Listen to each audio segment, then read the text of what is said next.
Hello, hi, welcome back to my channel. If you're new here, hi, I'm Nala. I am a stay-at-home mom to 3 heathens. I am also rekindling my love for my hobbies, and reading just happens to be one of them. Very nice to have you. Would you like a beverage? I don't have any on hand now that I have I feel like a terrible host. Seat yourself. Get yourself a snack, get yourself a drink. Let's get into the video. I read 8 books in the month of June. Let's talk about it. It's time for a June wrap up. Where are you, book? Get over here. Okay, here we go. First book that I read for the month was A Court of Silver Flames, and it took me entirely too long to read this book. I've been meaning to read it for like the past 6 months. God, no, like 8 months. I got it for my birthday last year in October, and I'm just now getting around to reading it. I don't know why it took me so long, but it did. And I gave it a 4-star. Is there something wrong with me? Because I don't feel like I resonated with this book as much as everybody else did. It wasn't bad. It wasn't Nesta's character. It could have been the amount of scenes that were in it. I am somebody, I say this time and time again, I am somebody that I like it. It's like a rare occurrence so that it is more enticing and the yearning and the pining. I love that shit. However, the smut was very forefront in this book, and I feel like the plot took the background. The plot was in the background for this, and I don't know. Old Reese boy, he was getting on my nerves a little bit. He was quite a bit of an asshole in this book, and it's not just because it was in Nesta's perspective, but also from Cassian's perspective. A lot of like Reese just like very hypocritical, man. A lot of how Cassian was trying to be protective of Nesta, like how Reese was protective of Farah. Reese was not having it, and he was being a bit of an ass, if I'm gonna be honest. A whole vlog on this if you want to see it. I have a lot more nicer things to say about it, I think, in the vlog, but I'm just trying to keep it brief and short for this video. I enjoyed the journey that Nesta went on. I think that a lot of her healing experience really resonated with me, and I loved the Chosen Sisterhood. It is what it is. I don't know. Okay, so the next book that I read was The Last Daughter by Alexis L. Menard, and it is on Kindle Unlimited. It's a retelling of the Norse gods in the 9 realms, and so they travel through the 9 realms. This guy has been searching for this magic for like the last 50 years, and he finally finds it, and it's latched itself onto this girl who has been dying. So he takes her, and they journey across the 9 realms. It's an enemies to lovers. I'm gonna be real with you. I wish that I would have loved it so much more. I really, really wanted to. I gave it a 3 stars just because I think I was being nice. But if you're gonna have an enemies to lovers book, let them be enemies for a while. They went from enemies to lovers by like chapter 3. You know, it could have been so much more. I fell asleep during like the last 2 chapters, and I'm gonna be real with you, I don't even remember because it was so groggy from me falling asleep, and I don't really feel it necessary to go back and read it, and I feel so bad for saying that because it is an indie author, and I tried so hard to love it. And I did finish it, technically. But yeah, I just didn't vibe with it. The next thing that I read after that, though, was Seance Tea Party, which is a graphic novel.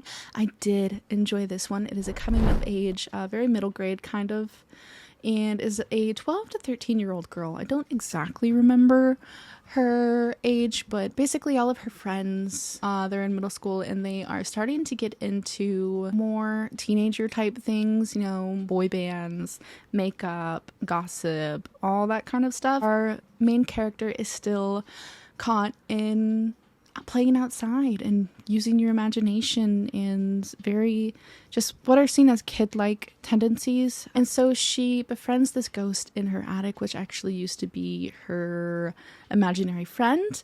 The imaginary friend is kind of like a stepping stone to help her guide her into this new chapter of her life. It was really good. I really enjoyed it. I thought it was very cute. I'd say like a 4-star. I don't know why I'm not giving it 5-star, but it just doesn't seem, I'm just going purely off of vibes here. I'm really trying to step away from the star system, but so many people rely on it heavily. Stars mean nothing to me, honestly.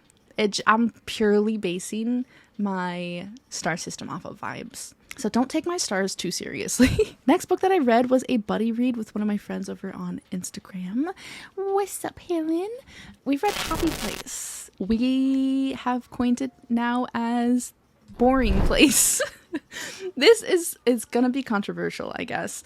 This book, I have a vlog on it that goes more into depth. If you don't like the miscommunication trope, don't read this book, because the entire book itself is just one big, huge miscommunication. It is about a group of friends. Every year they come back to this beach house on the coast, and this time around, the female main character and our male character, they were engaged, but they decided to separate, and none of the friends know, and so they kind of have to like pretend that they're still together, which like I can jive with, I can get down with. I was so excited for that. Second chances, which I can also get with. But if these friends would have had one singular conversation about their feelings or about what they were thinking at all, there would have been no book.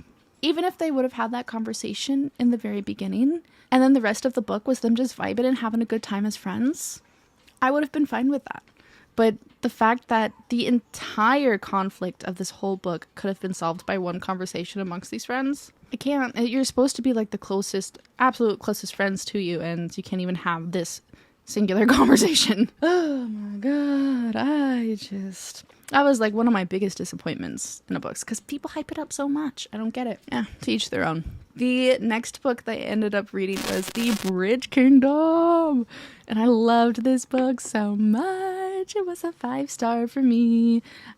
Basically, Laura has been trained since she was 5 years old to have the opportunity to be married off to Arn, the king of the Bridge Kingdom. She is basically raised to be a spy to bring this kingdom to its knees, and it's great. Enemies to lovers. I flew through this book. I think not anything bad to say about this. It was really great. Daniela Jensen did a wonderful job. Very excited to read book 2. I'm so excited to see her kick some ass in book 2. Book after that was Barbarian Lover, and I have had a friend, what's up Lena, who has been trying to convince me to continue on with the series immediately. I'm glad I did.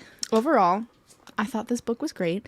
Ruby Dixon does introduce a little bit, like sprinkle more of a plot, which I was enjoying. This is probably my favorite couple of the series so far. Kira did piss me off a little bit. Hako is just the sweet, genuine soul. Golden Retriever energy. He loved seeing her blossom into this kind of new personality, should I say, and kind of comes into her own body and her own confidence, and I loved seeing that. I had a little bit of a bone to pick with it, just like based off of the infertility stuff, but that's in a vlog. If you want to go into that, I'm not getting into that here. It was good though. I gave it a 4-star, if you're curious. Whew. Last but certainly not least, for the month of June, I read Warbreaker by Brandon Sanderson. This was so good. By far my favorite book of the month. So freaking good. I read it with the graphic audio. And if you were to read this book, please do yourself a favor and read it with the graphic audio, because it is just such a complete immersive experience.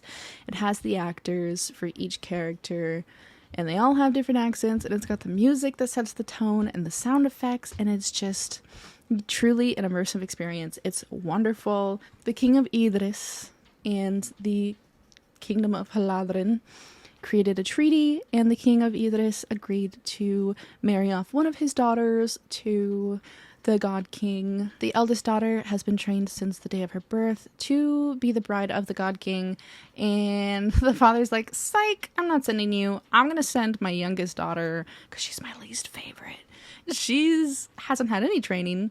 She hasn't gone to any classes, but I'm gonna send her to be the bride of the God King. She has a wild spirit and is very spontaneous, and he just thinks that the kingdom won't be able to use her as a tool against Idris, so he sends her. So he's like, get out of here. The eldest daughter is kind of like, well, that's kind of fucked. I've been trained my entire life for this. That's not okay. I'm gonna go save my sister. So she ends up going to the Kingdom of Haladrin and meets these characters along the way. It's a good old fun time. Meanwhile, the youngest sister, Siri, figuring out this mystery behind the magic of the God King and all of that jazz. And it's one of those stories where you get these different perspectives, and they all come into one at the very end, and it was just wonderful. Great. I have no bad things to say about it. Brandon Sanderson, he is the king of fantasy for a reason. For the month of June, my mood was mostly adventurous, emotional, intense, as well as lighthearted, with a little bit of other stuff sprinkled in there. Most of it was romance fantasy. That's not a surprise there. And I read 3,466 pages in the month of June, which is quite a lot for me. I read some very large books this month. Okay, well,